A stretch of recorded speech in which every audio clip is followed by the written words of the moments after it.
అదే తెలుసు అందుకే అన్నాను అని చెప్పి చెప్తున్నారు. ఒక మాట చెప్తానమ్మా. ఇప్పుడు ఉదాహరణకి రాధామనోహర్ దాసు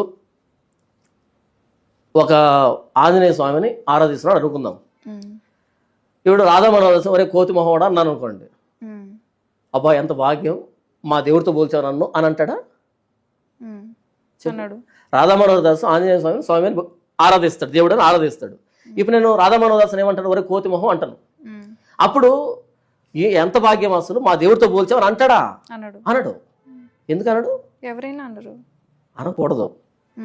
అనకూడదు. ఎందుకని? ఆయనగా ఆరాధించుకోవచ్చు, కానీ అంత మాత్రం చేత దాన్ని ఆ రూపాన్ని వ్యక్తికి ఇవ్వకూడదు, అనకూడదు.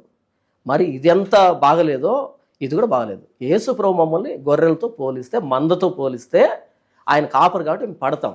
ఇలా రోడ్డును పోయే ప్రతి అర్ధమెదడు పందులందరూ వచ్చి మమ్మల్ని గొర్రెలు అంటే మా రిప్లై కూడా ఇలాగే ఉంటుంది. అంతే కదమ్మా? టిట్ ఫర్ టాట్ అంటారు దీన్ని.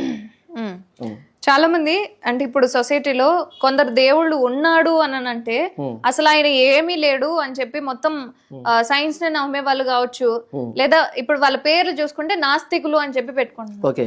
అసలు దేవుడు లేడు అనే వ్యక్తుల మీద మీ అభిప్రాయం ఏంటి?